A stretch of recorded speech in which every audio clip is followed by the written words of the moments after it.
याद करिए, जब बजरंग बली रहे होंगे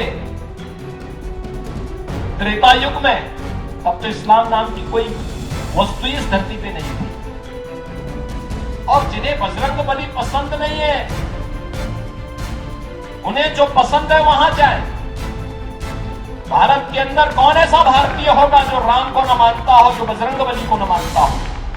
छत्रपति शिवाजी महाराज हमारे आदर्श हैं, लेकिन छत्रपति शिवाजी महाराज को उस समय कितना संघर्ष करना पड़ा था, एक एक व्यक्ति को जोड़ना पड़ा था, एक एक व्यक्ति को अपने साथ खड़ा करना पड़ा था, एक एक नागरिक को जाति के नाम पर नहीं, क्षेत्र के नाम पर नहीं, भाषा के नाम पर नहीं, उन्होंने महाराष्ट्र से लेकर के कर्नाटक तक और महाराष्ट्र से लेकर के उत्तर प्रदेश और भारत के तमाम अन्य क्षेत्रों तक उस समय उन्होंने औरंगजेब की सत्ता को चुनौती देते हुए हिंदवी स्वराज के लिए सभी हिंदू राजाओं को एकत्र करने का काम किया था।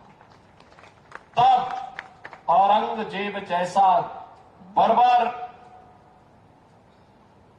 विदेशी आक्रांता भी उस कालखंड में न चाहते हुए भी पराजय का मुंह देखने के लिए मजबूर हुआ था।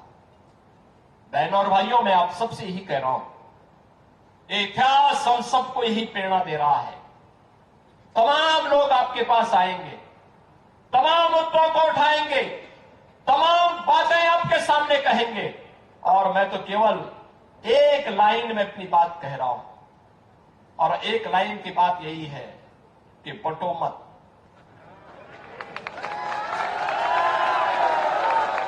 बंटो मत।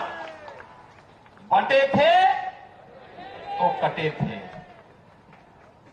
एक है नेक है, यानी बंटे थे तो कटे थे, आज एक है तो नेक है, एक है तो सेफ है।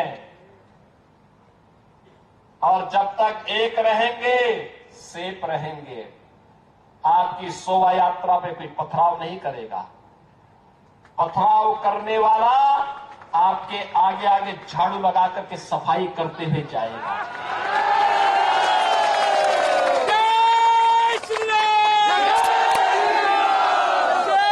जो कहते थे राम ही नहीं, अब उनको भी भगवान राम याद आने लग गए हैं। अब वे भी कहते हैं कि हम भी तो राम तो सबके हैं। अब उनको भी राम याद आने लग गए, लेकिन भगवान राम के मंदिर के लिए इस देश के हिंदू समाज को लंबा संघर्ष करना पड़ा था, और मोदी जी के नेतृत्व में मात्र 7 वर्ष के अंदर ये सफलता प्राप्त हो गई। मात्र 7 वर्ष। 2014 में मोदी जी देश के प्रधानमंत्री बने। 2017 में मैं उत्तर प्रदेश का मुख्यमंत्री बना। 5 अगस्त 2020 को मोदी जी ने अयोध्या में भगवान राम के मंदिर का शिलान्यास किया, और 22 जनवरी 2024 को 500 वर्षों का नजार समाप्त करके अयोध्या में रामलला विराजमान हो गए।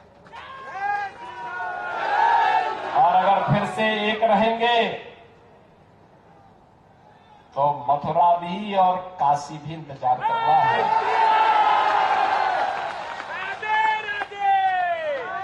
और हम लोग इसीलिए बार बार कहते हैं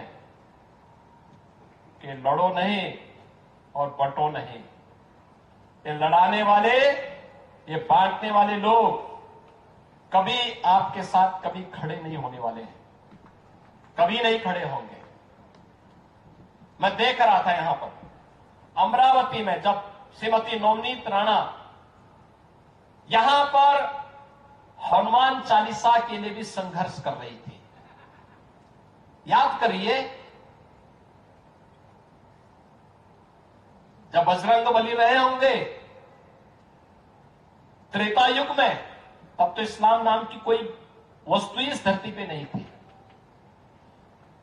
और आज अगर बजरंग बली की हनुमान चालीसा का पाठ हम कर रहे हैं, रामनवमी की कोई शोभा यात्रा निकाल रहे हैं, उसको प्रतिबंधित किया जाता है, उसको रोका जाता है। किन कारणों से? और जिन्हें बजरंग बली पसंद नहीं है, उन्हें जो पसंद है वहां जाए। भारत के अंदर कौन ऐसा भारतीय होगा जो राम को न मानता हो, जो बजरंग बली को न मानता हो? और इसलिए बहनों और भाइयों, मैं आप सबसे कहने के लिए आया हूं कि चुनाव राष्ट्र धर्म का चुनाव है। हमारा सब कुछ देश के नाम होना चाहिए। हर काम देश के नाम। हमारा व्यक्तिगत कोई अस्तित्व नहीं है, कोई वजूद नहीं है, कोई मायने नहीं रखता हमारा व्यक्तिगत अस्तित्व। हमारा सब कुछ देश के लिए होना चाहिए। जो देश के हित में है वो हमारे हित में है, जो देश के विरुद्ध है वो हमारे भी विरुद्ध है। और इसी संकल्प के साथ हम सबको महाराष्ट्र की विधानसभा के चुनाव को भी लेना है।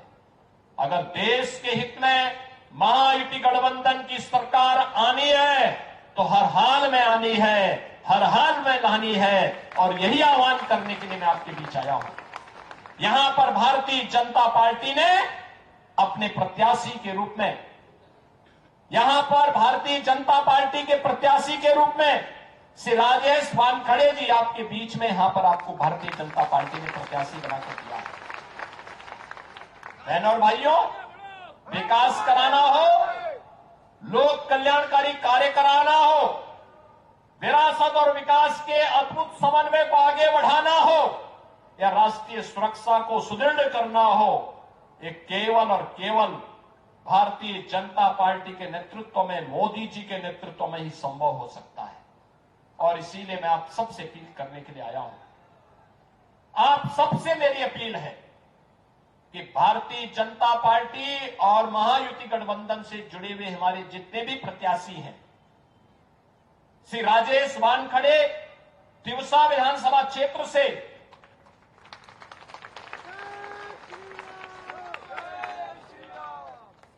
धानम गांव विधानसभा क्षेत्र से श्री प्रताप अड़सठ, मोर्शी विधानसभा क्षेत्र से श्री उमेश उर्फ चंदू यावलकर, ये सभी भारतीय जनता पार्टी के प्रत्याशी के रूप में आपके बीच में है। इन सबको आपका आशीर्वाद प्राप्त होगा। आशीर्वाद देंगे इनको, आशीर्वाद देंगे। दोनों हाथ ला करके मेरे सामने बोले, जहां तक है आवाज उठा करके मेरे सामने बोले। तीनों प्रत्याशी आ गया हो, इनको विजयी बना के भेजेंगे, भेजेंगे। तो मेरे साथ बोलेंगे, भारत माता की